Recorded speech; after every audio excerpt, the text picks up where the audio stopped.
Working Fans Podcast. Cool. Yep. All right, here we go. Coming down 3, 2.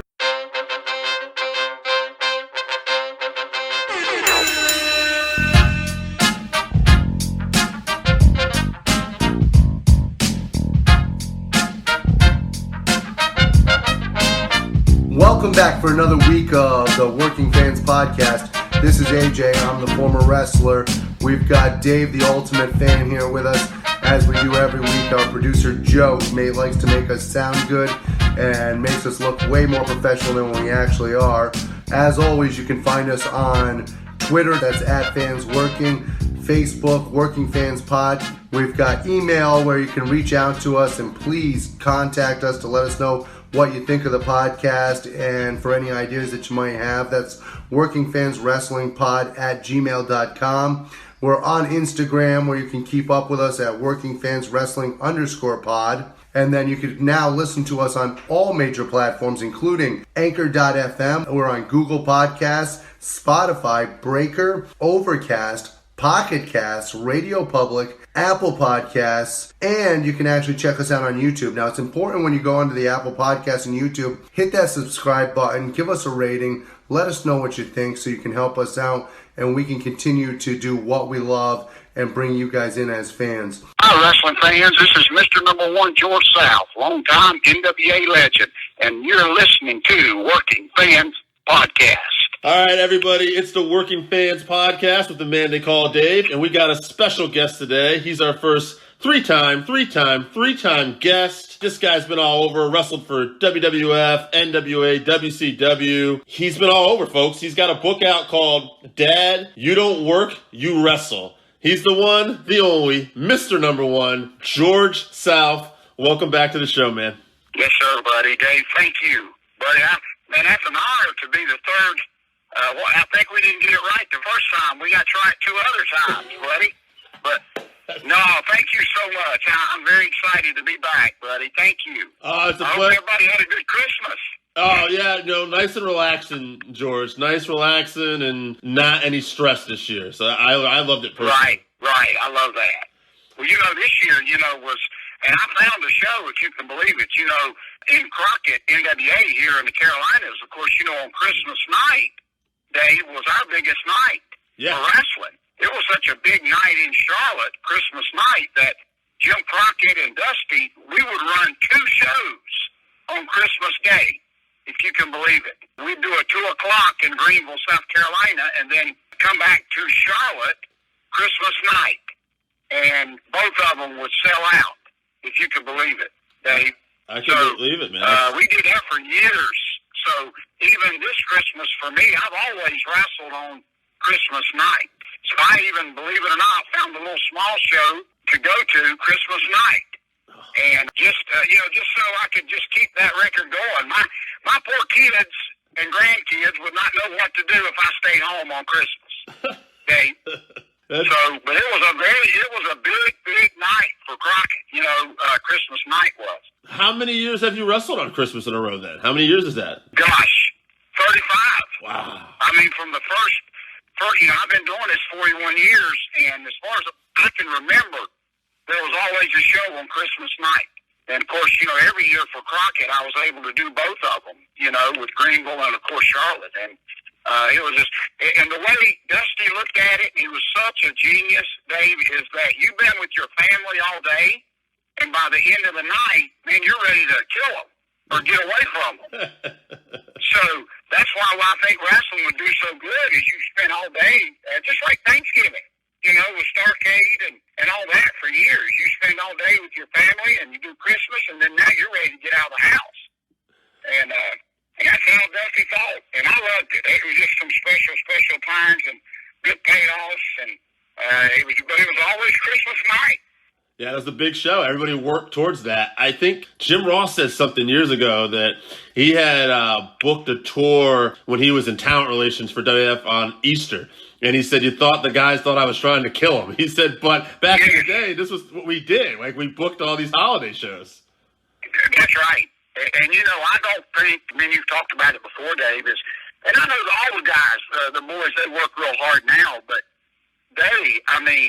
And it's harder for me to do it now, one or twice a week or something like that. Whereas, with Crockett here, when we had 3 towns running a night, in Charlotte, and we'd work 7 days a week. On Sundays, there would be 2 days. And you tell these young kids, 2 shows on a Sunday, and matinee and then a late one that night. You tell these young kids that now, and they do. They think, well, why? And it's amazing how the business has changed. A lot of the guys make more money now wrestling less days than what we did. But I loved it. I miss that part of it, of being on the road, every day. And I know that may never come back around, but buddy, I sure hang on to those memories. But I told you I had lunch with Kane one time in Charlotte, and he told me the same thing. I said, Kane, I wish I was in charge. I'd put everybody back on the road. And man, he looked at me like I was crazy. He said, we don't want to go back on the road. I remember just that. Different times. We were talking before, and you've got a lot of stories talking about like the Road Warriors and stuff, and that got me thinking. I wanted to ask you about a couple tag teams I know you've been in the ring with. The first one, what about the Midnight Express? Any good Midnight Express stories? Oh, the best ever. A fan, it's amazing what the fans keep up with. A lot of wrestling fans, they don't have a job, they ain't got no money in the bank, but they can tell you every diagram in wrestling. Every fact. And this fan sent me a nice message and said that they were big fans of mine. They said, I didn't know if you knew this, but you're probably the only guy that has wrestled every version of the Midnight Express. And I thought, yeah, that's pretty cool. He said, no. He said, I've got facts to back it up. And he sends me like a list of every Midnight Express match I've ever had. And I worked with, Randy Rose and Dennis. Yep. I worked with Dennis and Bobby. I worked with Bobby and Stan. And it was just kind of neat to see all of that. And he asked me, he said, what was your favorite version? And I said, every one of them. Because they all were good. And I'm good friends with Randy Rose now, who was very, very old school, and he was there from the beginning. And, of course, speak with Dennis. And, man, but, Bobby, to me, and I tell this all the time, the tag team saying, pound for pound, the best I've ever seen in the world was Bobby Eaton. Yeah. What was amazing, Dave, is he did stuff when we didn't even know what to call it. That's like I always joke with people, if they ever put Bobby Eaton in the Hall of Fame, it's going to be amazing to see who inducts him, because they didn't even have names for some of the stuff Bobby was doing, back then. And so the Midnight, to me, was always an easy night. If you go back and see every match, Dave, that I had with Midnight, they always gave me something. In other words, they could have just went out there and, beat me up for 20 minutes or whatever. But I'll tell you a funny quick story is I wrestled them so much that when my oldest son, George Jr., who's like 35 now, when he was little, I would go up the cornet and I'd say, Jimmy, I'm working with your guys today.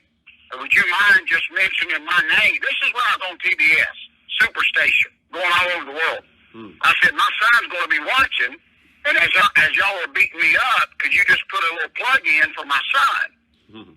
And Dave, it worked. Many times Cornette and him Dennis would be beating me up, and Cornette would be right there at TBS with Tony Schiavone, and he'd say, man, we're beating George South up so bad, little George is going to start crying. Well, see, my son was watching at home, and he thought it was the coolest thing in the world. And he'd go to elementary school Monday and Tuesday. He'd be the most over kid in the world, Yeah. Because all these other friends of his, these little kids have seen his name on TV. So. But, they had, everybody thinks rock and roll and Midnight, but me and Midnight could work with anybody, Dave. And they were some of my favorites. But that's kind of a badge of honor I love wearing, is that maybe I wear, and I'm not maybe somebody else, but to work for every version of the Midnight, and to me they all were good. Yeah, no, they were all outstanding, and they all had a little something different. I thought Stan really brought something different to it, but it was like they were both just really great teams. All of them. Right. Yeah. You mentioned Dave, I even related it to, and I know we've all kind of slowed down as we get older, but anytime I saw Dennis and Bobby, even towards the later years when they were doing like a reunion tour of getting back in the ring, and you know, I'd hear some fans say, well, they're old, and I used to get so mad because I said, you better enjoy, you know, the midnight while they're here. And they're still out there doing it. And you know, it's like me and my favorite rock and roll band, Journey. You know, everybody says, who's your favorite lead singer? And I just say all of them.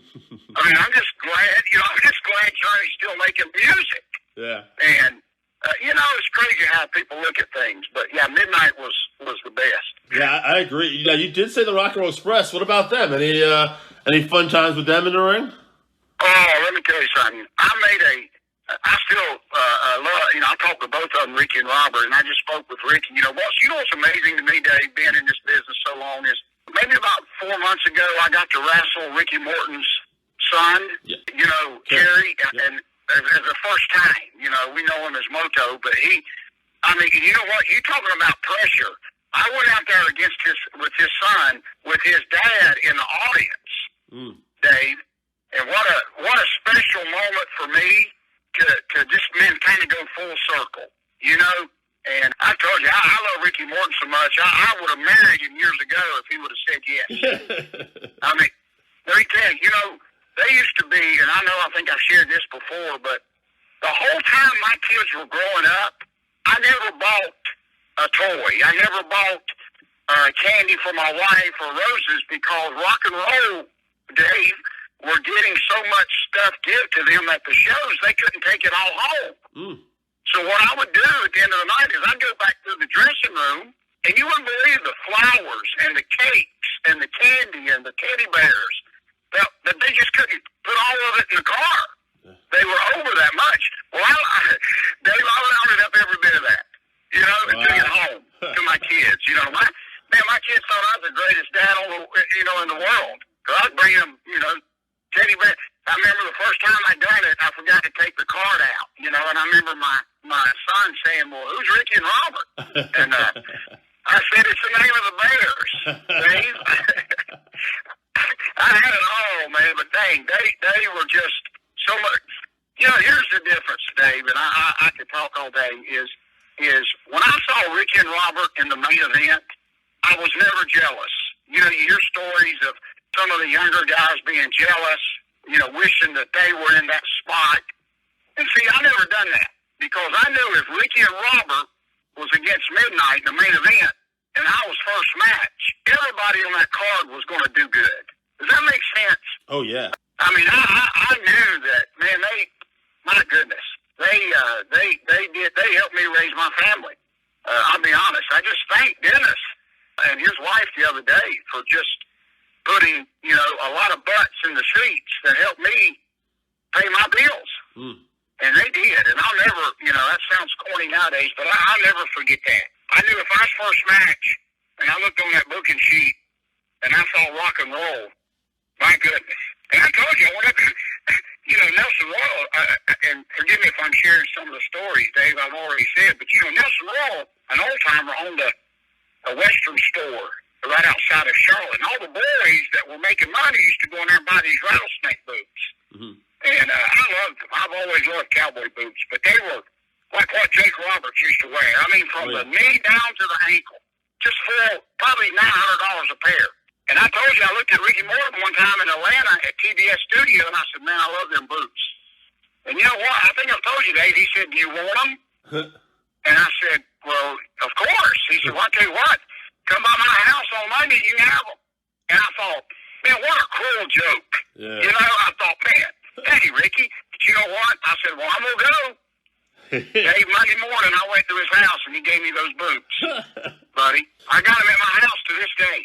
I mean, just, you know, stories like that a lot of the fans never hear, but, man, I still have them. I mean, it's just an amazing, amazing time. And even now, you know, with Ricky, I can go out there with him when we were working, and we still are, but we, you know, think things are crazy with COVID. But man, what a night off with him, you know, just to still do it the old-fashioned way and hear people chant rock and roll, man, it still gives me, you know, goosebumps. So, I was going to say, they just helped me feed my family for a lot of years, buddy. Yeah. No, I mean, that's so awesome. You know, you're so grateful and you're so appreciative. It's one of the reasons why I like having you on, man. I was just thinking, I wanted to ask you before I forget. You worked with Kerry Morton, and you've also, I mean, you've worked with Dustin Rhodes in the past. I wonder what your record is for working like with father and sons in the ring, because you've been in there with, you know, probably quite a few combinations. Yeah, with that. all of them. Yeah. You know what was so funny, Dave? It's so amazing that you said that. Is right before me and you spoke today is Ricky Steamboat's son, Little Ricky. He had just texted me and sent me a picture of his family at Christmas. And what a beautiful picture. And so that just makes me, of course, Little Ricky, you know, I still call him Little Ricky, but, you know, Ricky Steamboat's son, Richie, he's not in the business no more and has been out for some time. But that bond, you know, that connection that I had when I was training him and even, you know, Reed Flair, Rick's son, just that special bond that I had with those that will live on forever. And, you know, for Richie Steamboat today, as busy as we all are, to take time to just text me and tell me he loves me and send me a picture of his family. See, that things like that and being able to, you know, even train and work with a lot of these second generation, because I love their dads. You know, I mean, I was just so much respect for their dads. And, you know, I had a lady that wants her son to come to my wrestling school, Dave, and she's not a very big fan, and I don't know if she knows all about me, but she was kind of asking for a resume. And I started laughing, you know, and I said, listen, when Ric Flair and Ricky Steamboat and Bobby Eaton, when they bring their sons to you, you better know what you're doing, lady. You know, I'm not going to give you a resume. You don't have time to mess up. So, but, you know, Dustin, I mean, I'm so proud of him. You know, he's beginning to open up his own wrestling school. And I'm so excited, you know, about that. I was there when he first started. Yeah. You know, everybody's heard of the Great American Bashes that Dusty did in Charlotte. You know, we had 30,000 people here in Charlotte for a one-night wrestling show, outdoors. And you know what's funny, Dave, is that stadium, it ain't our Panther Stadium, it's just an old football stadium. It's still standing today in Charlotte. And every time I drive by there, you know, this is where Flair landed the helicopter in the middle of the field, and 30,000 people. Well, that day, Dustin was not even in the business yet. Oh, and wow. The walk from the dressing room to the ring was so long that they had to get us a golf cart. And they let Dustin drive. He was so young, he drove the golf cart to get us back and forth to the ring. So every now and then I still joke with him that, man, you've come a long way since that golf cart, you know? Yeah. You know, one other thing I wanted to ask you, too, speaking of sons, your son recently wrestled for AEW, I saw. Yes. Man, let me tell you, I've been so excited over that, Dave. I could preach from the mountaintop. You know, I've always said at my wrestling school, and I've always, you know, preached to my students, don't ever give up. Don't ever give up, no matter what somebody tells you. And here it is, my son. You're going to think I've been hit in the head too many times. Here it is, my son. He has not wrestled in over a year. He's gained a little weight like his daddy, and he's got 3 beautiful boys and a job, and all of a sudden, Dave, his phone rings. Now listen, I can tell you this first. I had nothing to do with this.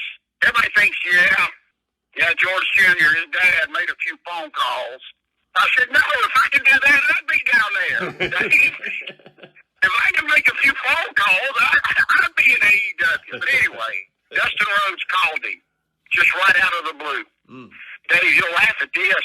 My son didn't believe it was Dustin. He put him on hold. I said, you put Dustin on hold? But Dustin laughed when he finally came back around. But he just invited my son down there. And my son was so excited, Dave. I mean, it was funny because his trunks are old. It was just a beautiful story because he did not expect it. He's always stayed in touch with Dustin, Dave. They grew up together. And so he went down there. And it was funny. He's so much like me. See, wrestling fans don't understand. they think you just show up and go to the ring, Dave, and get your money and you leave. They don't realize that the sitting around and the patience that you got to have, you know, because he was down there for 2 days, and it's just a long day. I don't know if I could have done it. And, you know, there's no fans. Right. I mean, you go to the ring, there's no fans. I've never done that. So it's kind of neat. I mean, he had a great time and got to see. It's amazing how this business is, that when he got there in that dressing room, the first people to acknowledge him was Tully, Arn, I mean, just, wow. You know, of course, Dustin. It's all of the people that his dad knew. Ain't that amazing? It is, Dave? man. That's crazy. And you know, here's the best advice, Dave. I told everybody, the secret to longevity in this business is just don't be a jerk. Right. Simpleness.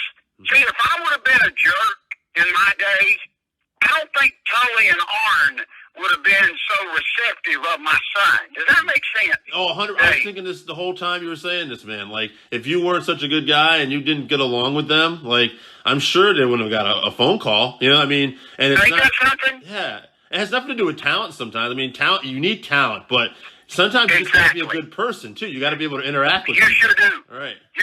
Dave, listen, you could write a book. Listen, you know the number one thing I tell my students in all my years of training, I have never ran anybody off because of their ability. Because I know we're all different. It takes some people longer times to learn a headlock. But I've ran a bunch of people off because of their attitude. All right. Dave, if that makes sense. 100%. And I work with your ability, but man, if you're a jerk, man, I ain't got time for that. So my son would not even have been welcome in that dressing room if his dad years ago would have been a jerk. You can't do it. And I just, but I'm awful proud of him. You know, and then we'll change the subject, David. You know what made me most proud is every match with AEW and WWE, they have an agent. In other words, an older guy, old school guy, he's an agent for your match. So no matter what you suggest, if that agent don't agree with it, they're going to shoot it down. So his agent for their match was Jerry Lynn, who I have loved forever. And so when they went to put their little match together, can you believe this, Dave? Those kids that my son was in that tag match with, they let my son line up this match. Oh, wow. Which, Dave, when he told me that, I was a nervous wreck. I thought, oh, my goodness, he's going to be jumping off the barriers and, catching somebody on fire, because he was a big ECW fan back in the day. But anyway, but Jerry Lynn came over, and he asked him, he said, what are y'all doing? And when my son spoke up, Jerry Lynn said, man, that's great. And he just walked off. Awesome. So for me to be a trainer and a dad and just an old school guy, that's the greatest reward ever for me, that Jerry Lynn, they were on the same page. My son kept it very simple. Dave, he didn't do nothing stupid. It was funny because when it was over, I told everybody he was a little bit nervous, my son. And I had this one idiot. He said, well, heck, he's been in the business for years. What was he nervous for? And I said, well, he had Cody Rhodes and Dustin watching. And I said, oh, that would make me nervous too. I said, yeah, I think it would. But I was so proud of him. I was so proud of him. And but that's how this business is. You can be unemployed, not a job, and the next day you get a phone call. Now, I know that's kind of crazy in nowadays time, but Dave, I've always told people, I've never heard in my lifetime of somebody getting a dark match and then getting a job. And people say, well, what do you mean, George? Now, I'm not saying they don't bring you in, Dave, and take a look at you, but they already know about you. Listen, in my day, without the internet and YouTube and all that, when Vince McMahon called you up there, I promise you he's already found out all he needs to know about you. Right. Dave, does that make sense? Oh, 100%. So, everybody say, I'm going to go do a dark match.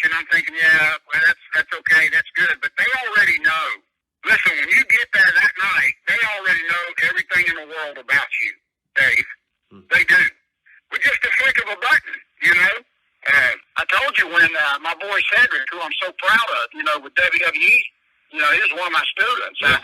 I told you when he had his first meeting with WWE, he took an old school portfolio down there. I mean, publicity pictures, VHS tapes, Yeah. and they didn't want to see any of it. I mean, they already told him, we know everything we need to know about you. Oh, yeah. Yeah. So see, Dave, to back up a little bit, that's why I tell my students now that y'all need to be careful what you post on Facebook. Sure.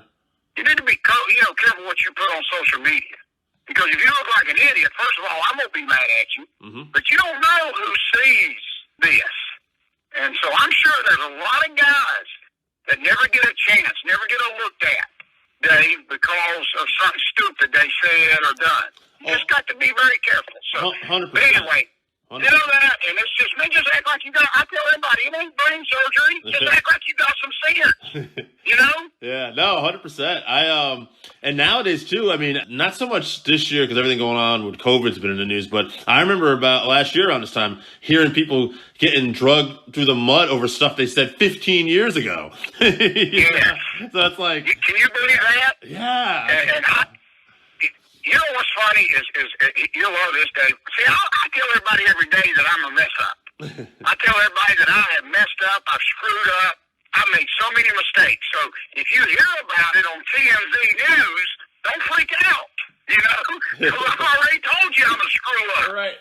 But so let me tell you first that I'm a mess up. But what's amazing, Dave, is it just blows my mind sometimes that I'm all about second chances, and because none of us would stand a chance if we didn't get a second chance. And but I agree with you on that. I'm thinking, holy cow, man, it's like people don't have nothing better to do than go back and find something that we may have said or done, and that's why I just tell people up front, whatever you need to know, just ask me. But I know that I've been, all my mess ups have been washed away, and man, every day is a brand new day, especially in the wrestling business. Like I told you, I went up to Eddie Gilbert one time. See, Eddie Gilbert, who I love to death, hot stuff Eddie Gilbert, he was famous for burning bridges. In other words, you go back and it wasn't a secret in the wrestling business that he would quit anywhere. He didn't care if you planned on a big angle with him, but if he wanted to leave, he left. And I remember he had walked out of different companies, and I saw him in WCW one day. I mean, boom, just like nobody even knew he was coming. So I pulled him in the hallway, and I hugged him, and I said, Eddie, how the heck do you do it? I mean, you burn a bridge, and they hire you back. And Dave, he looked right at me and gave me the greatest advice. He said, listen, kid, he said, if they think they can make money with you, they forget. Ain't that crazy? And I said, man, that's so true. No matter what you've done, or the way it used to be, is if they think they can make money with you right now, boom, they're going to bring you right back. Oh, yeah. One thing I wanted to ask you, it's funny. Sometimes, like, when I go to interview you, I'll just put in YouTube George South versus, and I'll just see how many different people you wrestled. And one of the days that popped up, I wanted to ask you about this time, was the Great Muta. Because I thought to myself, that's something I've never asked anyone, too. Like, when you have a language difference, like, how does that match come about? What are the, Well, and see, Dave, you know what's so special again? And this is kind of a badge of honor, too, that a wrestling fan just told me. Last November in Winston-Salem, I wrestled Great Muta in our huge WrestleCade event, and he spit the green mist in my face. Do you know, Dave, that I may be the last human to ever get that green mist? Oh, okay. They won't, with COVID, they won't let him do it anymore. And so I may be the last guy to ever get that. But what a lot of fans don't know is when he first started, Gary Hart brought him into Jim Crockett. Mm-hmm. And see, I wrestled him his first match here years ago for Jim Crockett. Right. And he can speak a little bit of English now, but back then he didn't know anything. Mm-hmm. And believe it or not, Dave, I wrestled him in Raleigh, North Carolina, where it was the only arena that the dressing rooms were not together. In other words, we couldn't talk. Gary Hart didn't talk. The first time I ever seen Great Muta, the ring from me. Mm. So see, then 95% of the guys in wrestling now would have took off running the other direction because they didn't have a chance to talk it over. And I'm so thankful, Dave, for the way I was trained that I was able to go out there even then with Muta. And see, I always, Dave, I've told you before, I always knew my job. I knew nobody had to tell me that Great Muta's the star, Dave. And I knew that early on. I didn't want to be the star. I wanted to go out there and make Great Muta look 10 times as good as I could. In other words, just anything I could do. And that's why over the years, Dave, that I worked with so many great guys is they all asked for me. Because I knew, and you say, George, that sounds so silly, but believe me, there's been many of guys, Dave, that would have gotten a ring with Great Muta and thought Great Muta was supposed to put them over. I mean, and so I still have at the house in my wrestling museum my tights from that night for Crockett where he spit the green mist on me, and it turned everything I had green. And I never washed it. I was such a mark. So listen, last November when we went to the ring, it was funny because Sonny Ono was helping me. I wanted to tell Great Muta that I had wrestled him like 35 years ago. And it was funny because without Sonny Ono, I know Great Muta thought I was nuts. Because, you know, I'm trying to do these hand signals and trying to tell him that it was such an honor back then and we're getting ready to do it again. And so to go out there and do it again, but you know, it was so funny, Dave. We had 8 camera people at the ring, and I had kind of gave every one of them a little nudge that, because I wanted this picture of Muta spitting that green mist on me. Right. And so, here's a little secret, Dave, that nobody knows. I was supposed to give Great Muta the claw first, and we were going to work the claw, and then he was going to spit it. Well, listen, he forgot. Okay, even the Great Muta forgot that I was supposed to do the claw, so when I go to give it to him, poof, here comes this green mist. It went out my nose, down my throat, in my eyes, and it's like the greatest. But see, none of my camera people were ready because they were looking for the claw, and I was so, Dave, it was just a miracle. I was so depressed because I said, man, nobody got a good shot. And listen to this, Dave. It's just a miracle how the Lord works. There was a lady from Australia that has traveled for 2 years doing a documentary on Great Muta. And she was standing in the very back of the Benton Convention Center with her camera in the very back. And she took that great picture of Muta spitting that green mist on my face. So anyway, and they made me a bit. I've already framed it and put it up. And what's amazing, everybody says, man, George, you were really selling that green mist. And I'm thinking, I didn't have a choice. Right. Because I wasn't expecting it. But, and you know, Dave, real quick, and we'll change the subject. You know, my first match with Great Muta, he dove on me. You know, I'm a big guy that, I mean, I hate diving out of the ring. I just, you know, being an old wrestling ring guy that has set up rings his whole life, I just never understand the concept of setting up a good ring and people dive out of it, Dave. But you know, even back then when Great Muta dove on me, he did it so professional. And what I mean to that is, if you go back and see it on YouTube, he dove to the side where I could catch him. Does that make sense, Dave? Yeah. And because I tell you right now, when a guy dives at me head first, I'm moving out of the way, Dave. I mean, I'm telling everybody, how am I supposed to catch you when you come at me like a bullet, you know? So, just those little things, but I never had even last November, we didn't even speak. We said thank you. It was funny because all the guys were laughing at me because I didn't want to wash the green mist off my face. And I'm such a mark. Dave, we went out to eat after WrestleCade to this little restaurant. I still had green mist on my face, you know? You know, it's funny you said, like, some wrestlers would, as crazy it is to believe, they would think it's Muta's job to put them over. I had Trevor Murdoch here, like, 2 weeks ago. We're talking, And he told me a story, like, because I found out he worked a match with Ming when he was very young. And he was telling me a story that right before that, Ming had he worked with another kid. And apparently the kid decided it was a good idea to start telling Ming what they were going to do in the ring. And I guess that lasted off about 1 minute before Ming slapped the guy and dropped him to a knee. Dave, I saw two guys from Georgia, two big old guys. They wrestled Dr. Death, Steve Williams, and Mike Rotundo when they were part of the varsity club.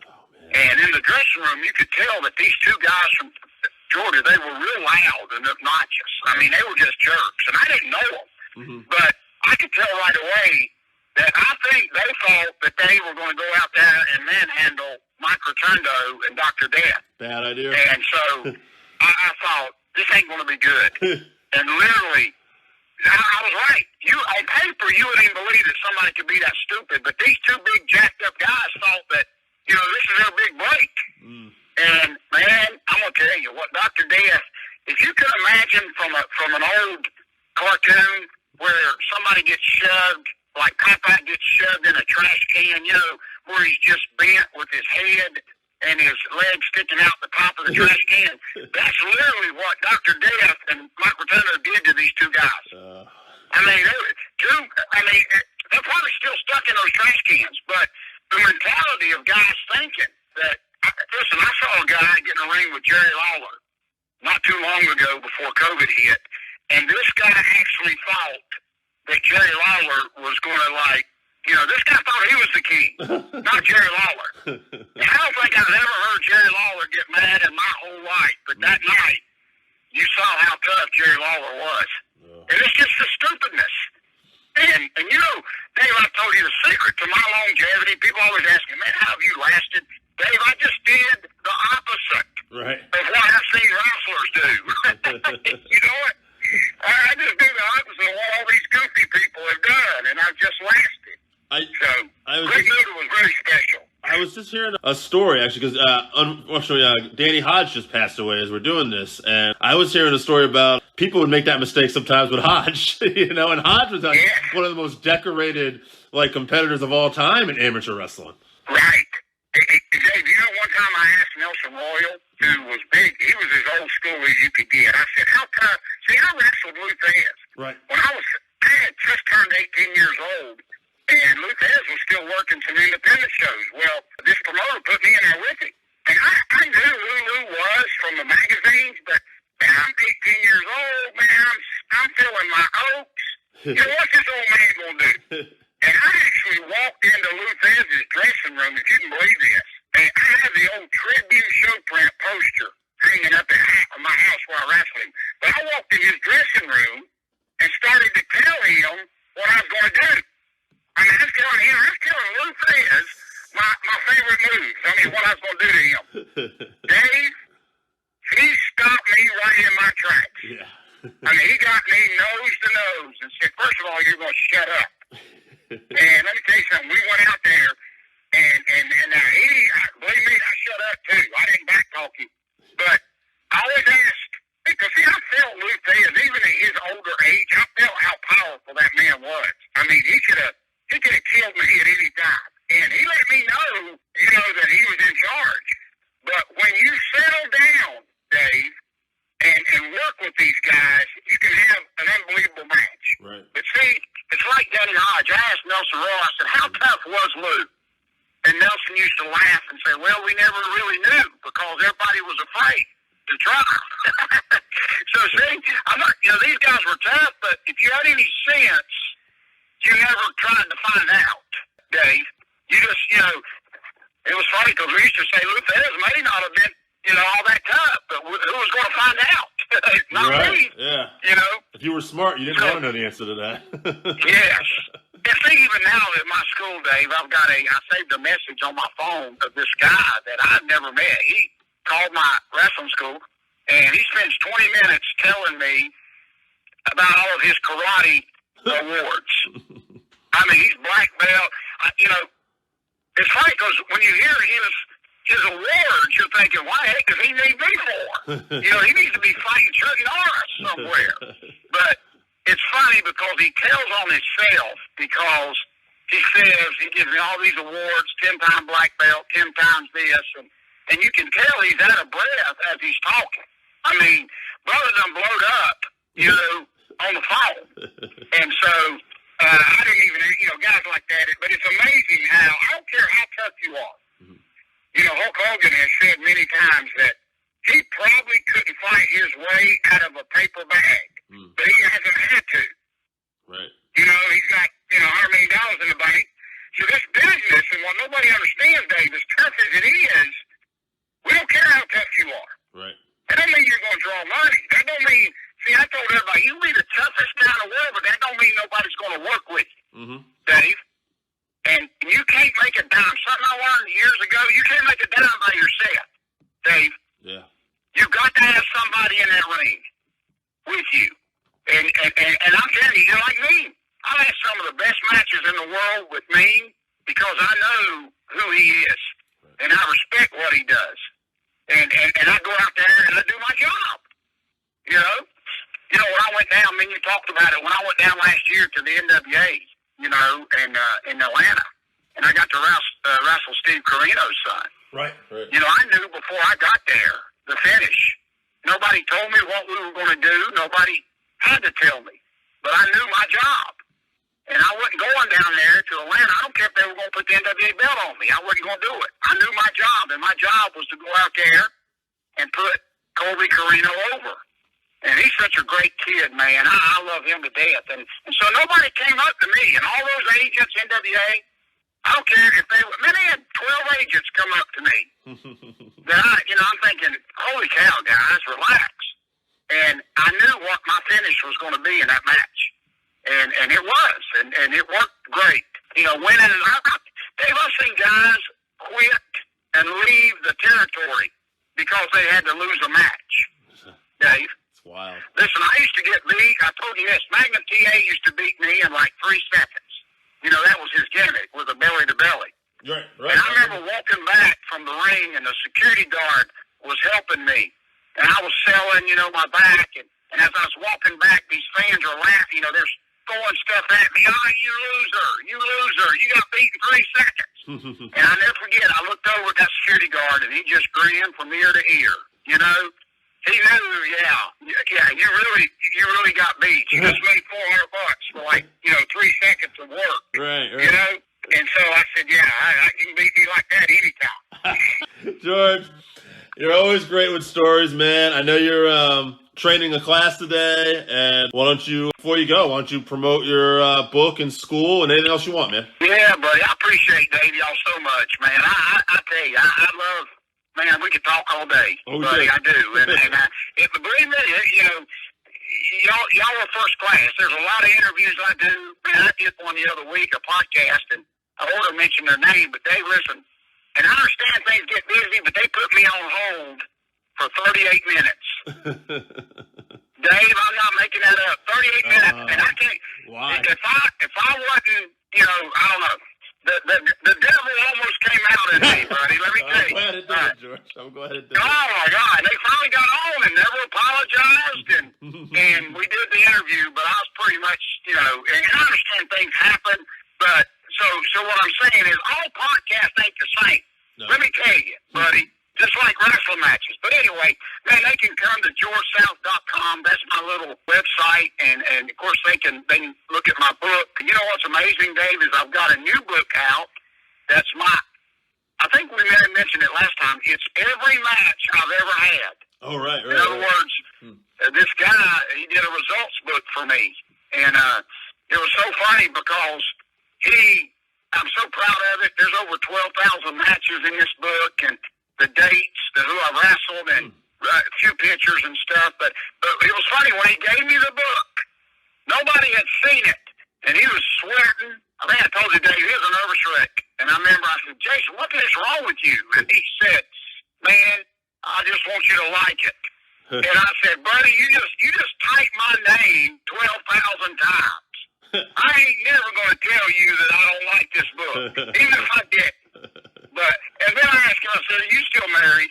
I said, there's no way your wife would let you stay up all night typing George South's name. So I got that. I've got, what's cool, Dave, these are the hottest selling things in the world. And, you know, I've got my own Slam Buddy out, which is very similar to what WWF did years ago with their Wrestling Buddy. Oh, yeah. And so we've got a great guy in a company that does mine. And it's funny because every time I come up with an idea, some smart aleck on Facebook says, man, that's stupid. And so what I do is, if they just shut up, Dave, these ideas would just go away. Yeah. Okay? But when they tell me it's stupid, man, that puts me on a mission. Right. And so, you know, so when I sell my 100th, and I'm on my way to doing it, when I sell my 100th Slam Buddy of me, I'm going to dedicate it on Facebook to this guy. You know, it was stupid. I remember you told me that with the water bottle. I'm going to go Facebook Live and give it to him. You told me that with the water, too. I remember someone did that. Yeah, same thing. Yeah. Same thing with the water. When I sold my 500th bottle of water, I did a Facebook Live and dedicated it to the guy. So good. You know, it's been quiet. And it's funny because my daughter said, man, if y'all people would just shut up, my dad would just, these ideals would just go away. But, you know, y'all get him fired up. But they didn't come to my website, even about my wrestling school. We're still, even with COVID, of course, there's a lot of, you know, rules and stuff, but I'm still able to train. You know, we're just still doing it and working around it. You know, it's amazing, Dave, that the law says if when I get you in the ring, you can take your mask off. Right. Okay, I can beat the crap out of you, but when you step out on that floor, you got to put your mask on. Right. Now tell me what. Now, I don't understand that at all, buddy. But we're doing it, and you know, I'm hoping that, you know, people ask me all the time what I think of the Thunderdome and you know, WWE, and man, that's okay for now. But I'm hoping that ain't the way that wrestling's going to be, because there's nothing like a live crowd. Right. You know, Dave, and I know we got to be safe and all this kind of stuff, but man, I'm hoping that wrestling in empty buildings is not the future of pro wrestling. 100%. You know, and I'm just, and so I mean, I know we're doing what we got to do, but I tell fans all the time, you know, no, I don't like it. I mean, I know that the guys are getting to work and we're still getting wrestling, but that ain't, man, you know, we need to be around people and you know, that's what I'm working towards, and I'm being very safe, you know, and my mask and all this goofy stuff, but man, pro wrestling belongs in arenas. Yeah. Man, where you can still get an autograph and smell the popcorn, and I think I'll be saying that 100 years from now when we do a podcast, Dave. I love it, I'm going to man. still be saying that, okay? I love it. George. But I appreciate you, man. I do. Thank you. Thank you so much. Thank you so much, man.